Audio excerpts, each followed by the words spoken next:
talking to y'all today has a name, and his name is Matthew. You know, my goal today is to make my Uncle Ron cry, whether it's tears of joy and or embarrassment. You all might be at his funeral today, because he might die from laughing, of course. So, before I get into all that juicy stuff I just listed, I need to thank you both, Uncle Ronnie and now Aunt Christina, for allowing me to be the best man and my mom to be the maid of honor. This is the best privilege I've had in my entire life, so I just wanted to thank you for that. Without further ado, let's get into this speech. My Uncle Ronnie is my favorite one of my mom's brothers. Being that he's my mom's only brother.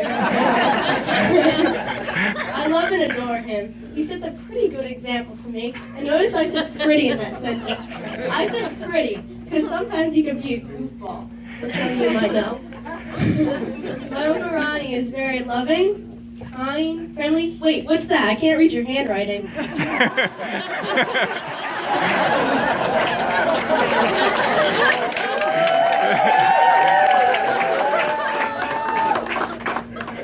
It's funny how far people would go for free food and a nice night at the beach. Now, let me tell you about some fun times I've had with Uncle Ronnie. I remember this one time we stayed up until 2 o'clock in the morning using an app on his phone that you talk into, and it moves your mouth and it also changes your voice.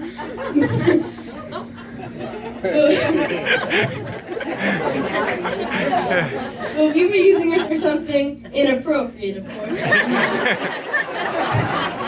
We were using it to make it look like his butt was talking. I'm proud of him. No, it wasn't really his butt, it was his stomach, okay? Wait, I never would have thought we'd be talking about butts at a wedding. But who am I thinking? This is Uncle Ronnie's wedding. Okay, let's move on to the next subject. Another good time I've had with Uncle Ronnie is when we went to New York City when I was around 2 years old. And I had to go to the and he had to go to the bathroom. So I saw a toy I wanted to go look at. So Christina brought me over. But when Uncle Ronnie came out from the bathroom, he thought I was gone. She thought she kidnapped me, and I was a goner. I got into a white van, all of that. But eventually Uncle Ronnie found us, and that was all a big mistake. Or was it? Maybe he caught her in the act. Okay, enough with that nonsense. Now, Christina makes sure that when anyone's over, that they're not bored to death. She comes up with some gnarly games to keep us occupied on vacations and holidays. I personally think that Uncle Ronnie found the perfect person for him, which was you, Christina. You've done so much fun stuff with us. We can't even name them all in one day. But we all love you. So, let's talk about Bruno. Bruno is at the center of their household. You've gotten those Christmas cards, right? You know. So I remember this one time when I was about 4 years of age, and Bruno peed on my shirt. True story. So I didn't want him to get in trouble, so I stuck it in the washing machine or dryer, whichever one it was. And so don't, here's the advice. Don't do that if your uncle's dog pees on your shirt, or anyone else for that matter.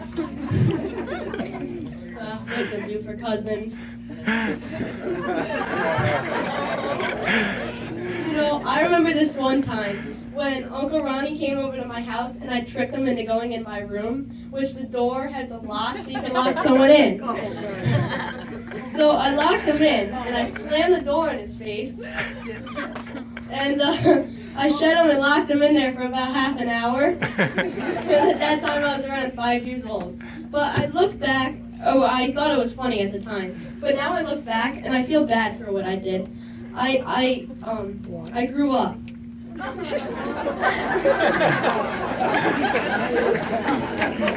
became more mature. Uncle Ronnie and now Aunt Christina. I should start calling her that from now on, right? Come on. They grew too. They didn't grow up or out, but in their relationship. And if it wasn't for that, we wouldn't all be here tonight. So let's end today with a toast and the groom, for the bride and groom. So everyone please pick up your glass.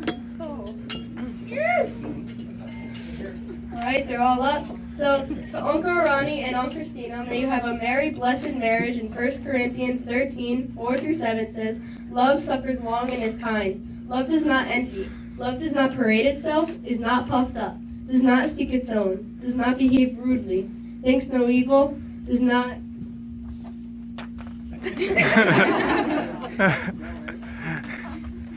rejoice in iniquity, but rejoices in the truth. So, on that note, I think you both are the perfect match. So, can anyone agree with me tonight? So enough with me talking. Have a great night. My friends, a I wonderful should be a round of comedian. I should be like a stand-up. a wonderful round of applause. That was the best toast I've ever heard. Big round of applause. Man, thank you so very much. My friends, you may be seated.